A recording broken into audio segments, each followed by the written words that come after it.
ओम सूर्याय नमः। रविवार का दिन सूर्य देवता को समर्पित होता है। इस दिन भगवान सूर्य के लिए व्रत रखा जाता है।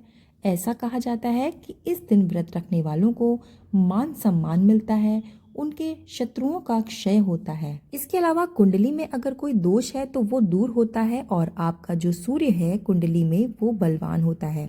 ऐसा कहा जाता है कि अगर आपका सूर्य बलवान है तो आपको कोई भी परास्त नहीं कर सकता। हर जगह आपकी विजय प्राप्त होगी, आपको सम्मान मिलेगा, हर जगह आपका यश वैभव फैलेगा। वैसे तो व्रत करने वालों को व्रत कथा का पाठ जरूर करना चाहिए, लेकिन जो भी व्यक्ति व्रत नहीं कर रहा है वो भी इस कथा का पाठ कर सकता है।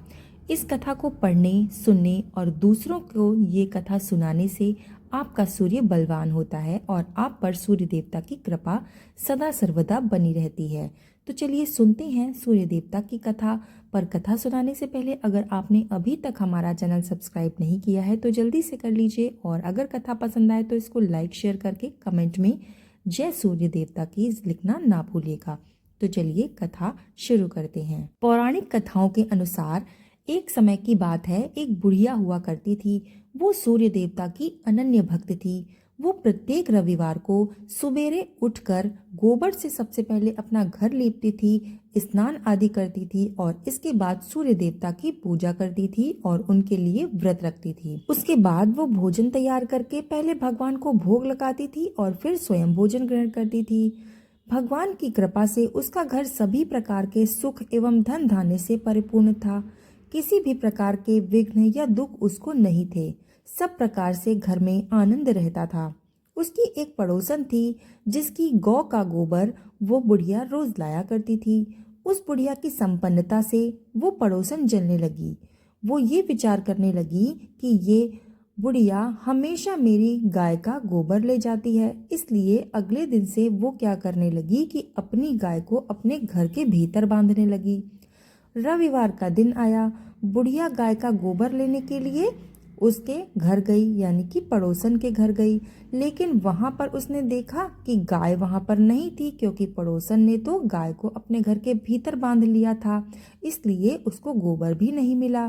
तो गोबर ना मिलने के कारण वो अपना घर भी नहीं ले पाई। इस वजह से उस दिन ना वो भोजन बना पाई और ना ही सूर्य देवता को वो भोग लगा पाई और ना ही उसने स्वयं भी भोजन ग्रहण किया। इस प्रकार उसने निराहार ही उस दिन व्रत कर लिया। रात हो गई, वो भूखी प्यासी ही सो गई। रात में भगवान ने उसे स्वप्न में दर्शन दिया और भोजन न बनाने व भोग न लगाने का कारण पूछा। तो उस बुढ़िया ने कहा कि उसे गोबर ही नहीं मिला, इस कारण वो आपका भोग नहीं लगा सकी। तब सूर्य देवता कहने लगे कि हे माता, मैं तुमको एक ऐसी गाय देता हूँ जो सभी की इच्छाएं पूर्ण करती है। क्योंकि तुम हमेशा रविवार को पूरा घर गौ के गोबर से लीप कर भोजन बनाकर मेरा भोग लगाकर ही स्वयं भोजन करती हो, इसलिए मैं तुमसे बहुत प्रसन्न हूँ। मैं निर्धन को धन और बांझ स्त्रियों को पुत्र देकर उनके दुखों को दूर करता हूँ तथा अंत समय में मैं मोक्ष दिलाता हूँ। स्वप्न में ऐसा वरदान देकर सूर्य देवता अंतर्ध्यान हो गए। प्रातःकाल जब बुढ़िया की आंखें खुली तो उसने देखा कि उसके आंगन में एक अत्यंत सुंदर गाय और बछड़ा बंधे हुए हैं। गाय और बछड़े को देखकर वो बुढ़िया अत्यंत प्रसन्न हुई। उसने गाय और बछड़े को ले जाकर घर के बाहर बांध दिया और वहीं उनके खाने के लिए चारा भी डाल दिया। उसकी पड़ोसन ने जब बुढ़िया के घर के बाहर एक अत्यंत सुंदर गाय और उसके बछड़े को देखा तो वो जल भुन गई। और जब उसने देखा कि वो गाय तो सोने का गोबर दे रही है तो वो चोरी से उस गाय के गोबर को उठा ले गई और अपनी गाय का जो गोबर था वो उसकी जगह पे रख गई। वो प्रतिदिन ऐसा करती गई।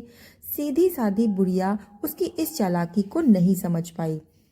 तो ईश्वर ने सोचा कि इस चालाक पड़ोसन के कुकर्म से बुढ़िया ठगी जा रही है।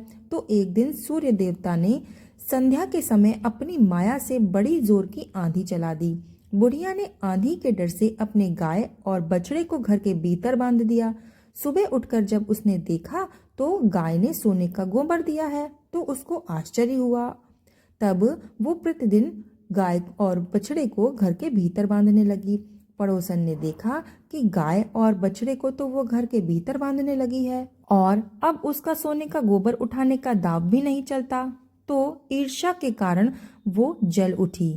अन्य कोई उपाय न देखकर पड़ोसन ने उस राजा की सभा में जाकर शिकायत की। उसने कहा कि हे महाराज, मेरे पड़ोस में एक बुढ़िया के पास एक गाय है जो नित्य सोने का गोबर देती है। आप सोना प्राप्त करके उससे प्रजा का पालन करिए। ये बुढ़िया इतने सोने का क्या करेगी? तब राजा ने उसकी बात सुनकर अपने दूतों को उस बुढ़िया के घर से गाय लाने का आदेश दिया। प्रातःकाल भगवान का भोग लगाकर भोजन ग्रहण कर रही थी वो बुढ़िया कि राजा के कर्मचारी उस गाय को खोलकर वहां से ले गए। बुढ़िया बहुत रोई, बहुत चिल्लाई, लेकिन राजा के कर्मचारियों के सामने कोई भला क्या कहता। उस दिन बुढ़िया अपनी गाय के वियोग में ना ही भोजन कर सकी और पूरी रात वो रो रो कर ईश्वर से यही प्रार्थना करने लगी कि उसकी गाय पुनः वापस आ जाए। उधर जो वो राजा था वो उस गाय को देखकर बहुत प्रसन्न हुआ, लेकिन अगले दिन सुबह जैसे ही वो उठा उसका महल गोबर से भरा दिखाई देने लगा। राजा ये देखकर घबरा गया। उसी रात में सूर्य भगवान ने राजा के स्वप्न में आकर कहा कि हे राजा, गाय उस बुढ़िया को लौटाने में ही तेरा भला है। उसके रविवार के व्रत से प्रसन्न होकर मैंने उसे ये गाय दी थी। प्रातःकाल होते ही राजा ने वृद्धा को महल में बुलाकर बहुत सारा धन देकर उसे सम्मानित किया और गाय और बछड़ा दोनों ही उसको लौटा दिए और अपने कार्य के लिए उससे क्षमा प्रार्थना भी की। इसके बाद राजा ने उसकी पड़ोसन को बुलाकर उसको दंड दिया। इतना करने के बाद राजा के महल से गंदगी दूर हो गई।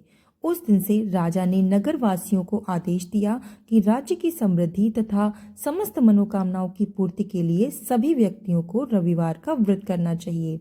व्रत करने से नगर के लोग सुखी जीवन व्यतीत करने लगे। अब कोई बीमारी तथा प्रकृति का प्रकोप उस नगर पर नहीं होता था और सारी प्रजा सुखपूर्वक रहने लगी। यहाँ पे रविवार की व्रत कथा समाप्त होती है। तो कथा पसंद आई हो तो इसको लाइक जरूर कर दीजिएगा और अपने परिवार वालों के साथ शेयर कर दीजिएगा। इसके अलावा कमेंट में ओम सूर्याय नमः लिखना ना भूलिएगा। चैनल को सब्सक्राइब कर दीजिएगा। तो मिलते हैं ऐसी ही सुंदर कथा के साथ, तब तक के लिए धन्यवाद।